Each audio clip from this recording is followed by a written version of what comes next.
Bom dia, boa tarde, boa noite. Não sei a hora que você pode estar vendo esse vídeo. Essa é uma apresentação de auditoria e segurança da informação. Eu vou estar abordando o tema explorando fraudes em redes de telefonia. Meu nome é Gustavo. Então, vamos lá. O objetivo dessa apresentação é a gente compreender o panorama das fraudes em redes de telefonia. A gente vai estar explorando diferentes tipos de fraude, vendo sua implicação, identificar essas principais técnicas e discutir sobre medidas de segurança e prevenção. Para contextualizar, o impacto da fraude em telefonia, eles trouxeram uma pesquisa que o serviço de telecomunicações tem estimado uma perda por fraude de 38,1 bilhões de dólares, que constitui 1,69% da receita global deles. E em 2021, trazendo, né, para nossa realidade, o Brasil registrou cerca de 32,9 chamadas de spam por usuário ao mês. Então, é absurdo, absurdo. É, aí até trouxe, né, que é para nossa realidade, então esse 32,9, né, olha o que ele representa em relação aos outros países. Então a gente está até mais de 10 pontos na frente de todos os países. A gente está liderando esse ranking de spam. Que eu trouxe também o ecossistema da rede de telefonia, né? Como ela funciona. Então, é uma rede bem complexa. Eu trouxe algumas definições do PBX ali que faz o controle das linhas telefônicas. E eu trouxe mais para a gente entender o tamanho da complexidade. E a gente vai abordar as fraudes de acordo aos pontos desse mapa, para ficar bem ilustrado, e a gente não vai entrar a fundo em cada parte, a gente vai entender mais onde acontecem as fraudes. Então, para começar, eu coloquei o marcadorzinho vermelho ali. Então, sobre a operadora, né, operadora de origem, a gente tem o tipo de fraude de pequenas mudanças na fatura. Então, é quando tem alteração sutil no valor da fatura. E a implicação disso é que a operadora perde sua confiabilidade, né? Ela perde a confiança com o cliente e toma dano na reputação. O nosso próprio telefone, quando a gente tem um roubo de identidade telefônica, apropriação indevida de informações pessoais. Então, se alguém consegue seu celular, ele vai conseguir todo tipo de informação, né? Se ele conseguir é, entrar, acessar pela sua senha, né? Ele vai conseguir obter todo o serviço de telefonia em seu nome.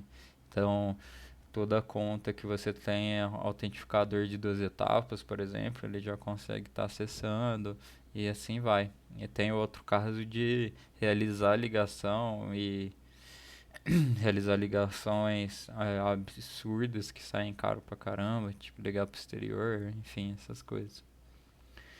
O próximo é sobre chamadas fraudulentas de longa distância.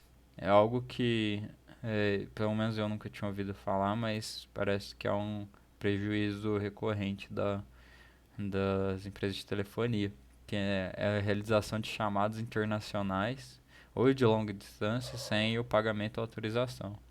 A forma que eles fazem isso é cortando a rota normal. Então você tem a rota normal de chamada, eles fazem outra rota, e como eles fazem isso é usando um aparelho que eu vou mostrar no próximo slide. Mas a implicação disso é o prejuízo financeiro e viola o acordo de interconexão entre operadores, né? Porque muitas vezes essas ligações, além de ser de longa distância, elas também envolvem duas operadoras. E a forma que eles fazem isso é através dessa caixa cheia de chip que eu não conhecia, ela chama Simbox. Ela é uma caixa que você pluga vários chips e você consegue fazer o roteamento de chamada internacional por meio do SIM local. Então, você consegue burlar o esquema. E o próximo, o mais comum para nós brasileiros é o Sobocalls e Voice Spam, que é envio de automatizado de chamadas pré-gravadas ou mensagem de voz indesejada em larga escala. Isso trazendo a invasão de privacidade, fraude, golpe. É muito comum aqui você ter uma ligação que, por exemplo, só toca, só chama para você e você atende, só sai um oi robótico ou já desliga, que eles fazem isso para testar se seu número é um número ativo para começar a vender isso para banco de fraude e golpe, mostrando que é um número ativo, que é o caso mais comum aqui. E né, ainda nesse tema, trouxe uma pesquisa que eles fizeram na apresentação, que eu achei que da parte da apresentação, uma apresentação grande, é a que mais faz sentido na nossa realidade, que é esse chatbot Lene. Ele lida com o telemarketing desejado. E o que ele é, né? Foi desenvolvido para interagir com esse povo de telemarketing de forma prolongada, reduzindo a eficácia das abordagens e ele desencoraja futuras chamadas. Por quê? Ele é a personificação de um idoso, então um idoso conversando. É um idoso que fez a dublagem, né? É desconhecido o autor do chatbot, mas o que ele faz, né? Ele é programado para responder de forma vagarosa e confusa, com respostas que não conectam o que o operador está dizendo. O que é isso? Por exemplo, a pessoa faz determinada propaganda. Olha, você tem que comprar aqui, você tem que passar seu dado para de cartão de crédito para aceitar. O senhor aceita? E ele vai falar: Ah, sim, sim, sim, sim. Aí, aí o cara vai falando, ele vai explicando o processo. Aí o chatbot fala, por exemplo, você pode repetir para mim? Então ele tem essas falas que elas são randômicas. Ele tem é simplesmente um banco de dados de várias vozes do Lene e você não tem inteligência artificial, você não tem nada envolvido. É literalmente só o cara, ele só detecta se tá, se tá silencioso, se ninguém tá falando nada, aí ele escolhe uma dessas falas. E desse estudo, né? Que eles fizeram? Então eles pegaram 200 chamadas de telemarketing e colocaram pro Blaine conversar. E, em média, foram 10 minutos e 13 segundos conversando com o chatbot. E nessas conversas, em média, teve 58 interações. É um cálculo difícil de fazer porque uma interação é quantas vezes as duas pessoas foram conversando, mas às vezes tem sobreposição de fala, mas em média é 58. Além disso, 72% das chamadas continham repetição. Então, 72% ele estava repetindo o que ele já falou e a pessoa não percebe. E, e em média, a pessoa ouviu 27 interações só do Lenny, e que corresponde a 1,7 vezes a repetição completa do script. Então o script é bem pequeno e em média ele repete quase duas vezes. 1,7 é um valor bem grande se tratando de uma coisa tão simples, porque ele não precisa de nenhum recurso avançado, é algo leve e muito funcional para detectar. E para encerrar, né, vamos falar um pouco das prevenções, né, o que a gente pode estar fazendo e o que os serviços podem estar fazendo. Que é a identificação e bloqueio de chamados, operadora de telefonia, aplicativo de terceiro, pode implementar mecanismos de identificação e bloqueio de chamadas indesejados. Hoje a gente tem muitos softwares de terceiro e às vezes a operadora de telefonia está por aí também. A regulamentação e fiscalização, a gente tem governo e autoridade com regras mais rígidas e aplicar sanções para responsáveis disso. Hoje a gente vê a galera burlando muito disso para conseguir fazer isso em massa. E monitorar o tráfego para poder rastrear e analisar tráfego, de identificar padrão suspeitos, né? Por exemplo, que a gente viu lá da Simbox. E, por fim, eu acho que até o mais importante para nós, que é a conscientização.